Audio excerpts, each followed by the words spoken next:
A quick little announcement before we start today's video. As I'm sure many of you guys follow Larson Farms, you probably know that Chet's wife Nicole was diagnosed with cancer and has been going through treatments for the past little while. I left their GoFundMe link down in the description if you want to donate. Otherwise, keep them in your prayers. And let's get into the video.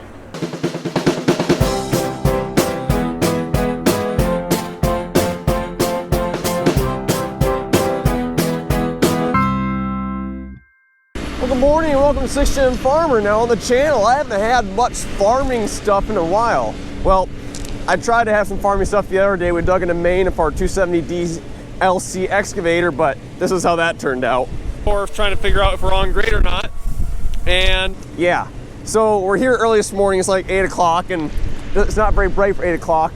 But today we're supposed to have a blizzard of 3 to 7 inches. 50-mile-per-hour winds and a wind chill of negative 12 degrees. So we're gonna try and get some stuff moved around. We wanna get the 6,000 high boys in the shed so we can do some special stuff to them. But they are in the back of this shed behind the 690D excavator and one of our trucks. I'm surprised this thing actually started up.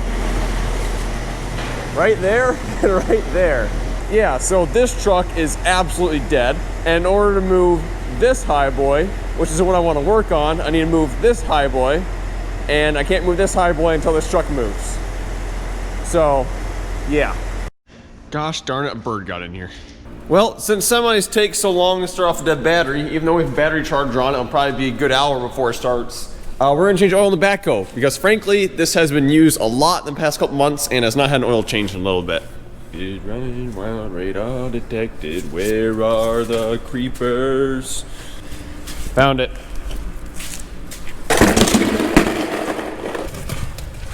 Ah, yes. Yes. This is the engine.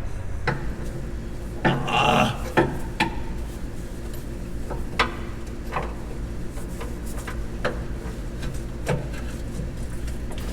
need a extender.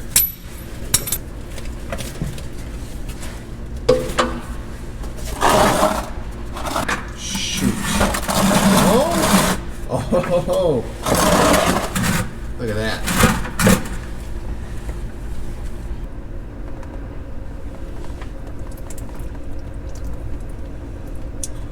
Got it.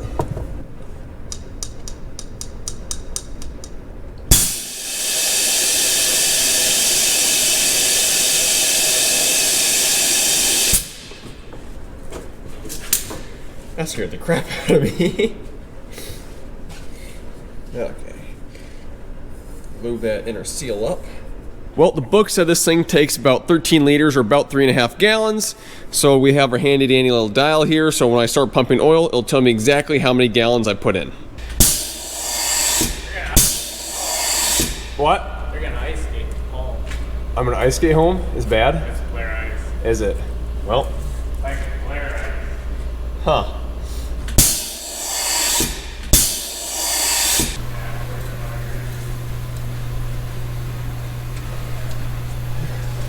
Looks good.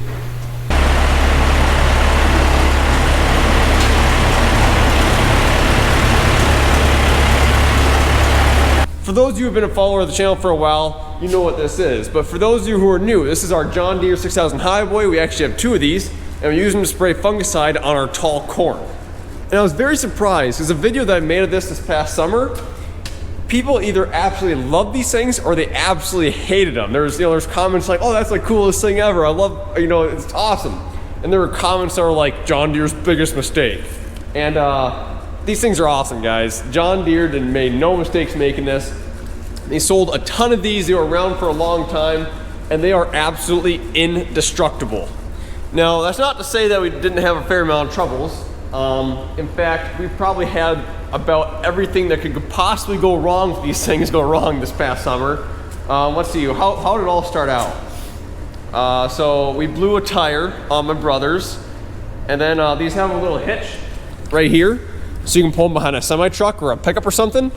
And so my brother was pulling his behind a semi, but he left the brakes engaged and he started his on fire. That happened. And then I dropped this one in a tile blowout hole. And then my brother tipped his over backwards. And then we got one stuck in a tire rut. Yeah, it It was a long summer, long, like 3 weeks I would use these things. But the reason I brought it in here today is because, so we like to spray fungicide really early in the morning when the dew is still in the crop.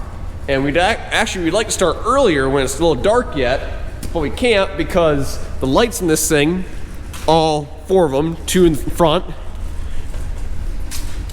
and 2 in back, don't light up anything. In fact, I have a video clip here of me spraying a little bit in the dark last year. And it was miserable. So we bought some new lights and we're gonna install them. But before I get too far, I'm gonna turn the lights off quick so we can do a comparison of the lights. So this is all she got right now. She has 1 light that works in the back, 1 doesn't even work. And in the front, that's all you get.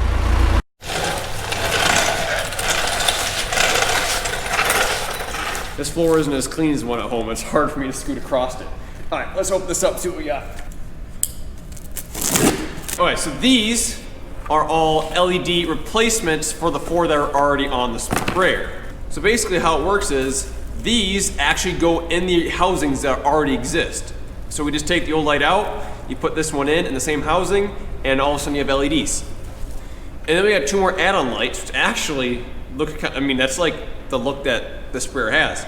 But the goal of these is that they're supposed to have kind of a trapezoidal high beam output. And I want to put these in the back and facing towards the boom so I can see what the boom's doing, see if I have any clogged nozzles, or make sure I still have pressure. Now I did a LED conversion on our 4230 like 8 years ago. And I don't remember much about it, but I do remember that these stock housings are a pain in the butt because this old rubber is just so stiff and just doesn't move. I stand corrected. I think that was the easiest thing I've ever done.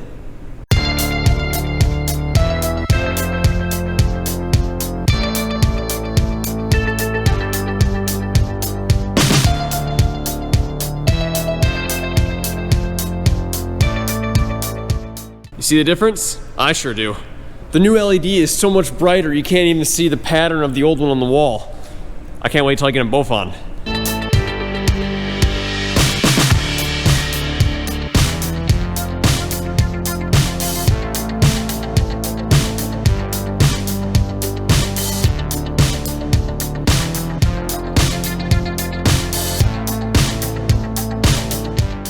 So I'm at the back now, and this is where the bulb goes that shines in the booms.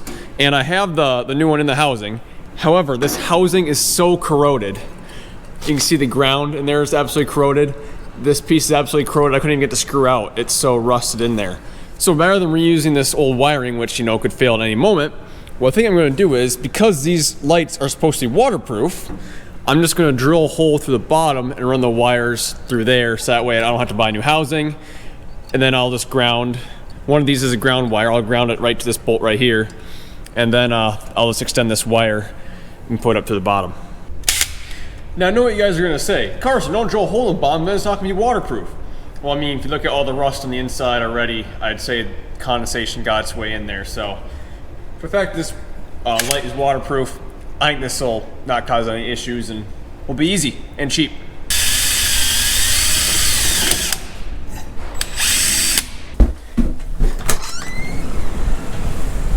Well, it's kind of a whiteout outside, so Dad and I decided it's probably better we head home. I'll pick it up tomorrow. Doing fine. Little corner right there, wasn't there? Yeah. Yep.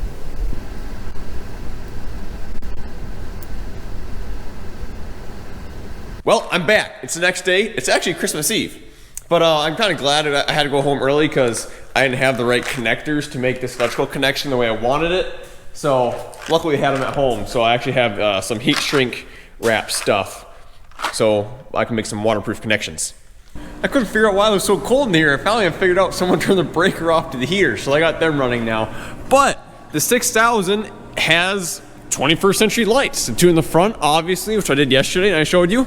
And then this light actually had this new housing on it, which is a little different than that one. So I was able to use stock wiring for that.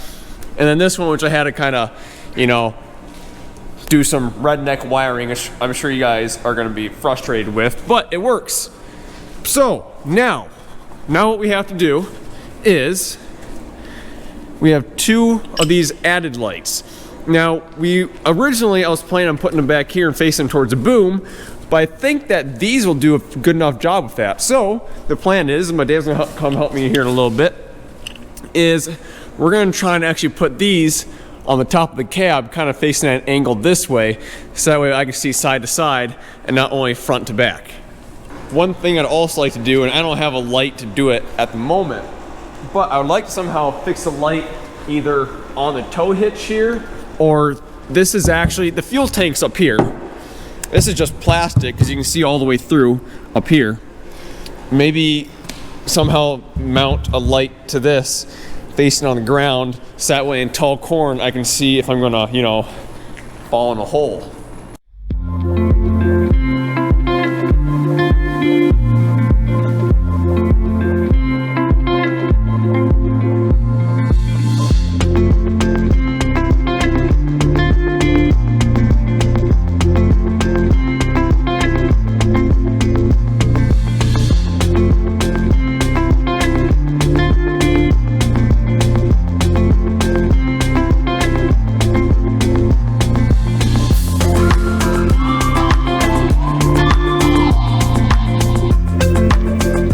So here's what my dad came up with. It's kind of neat. He made this little bracket, and then we drilled a hole in the side of the cab.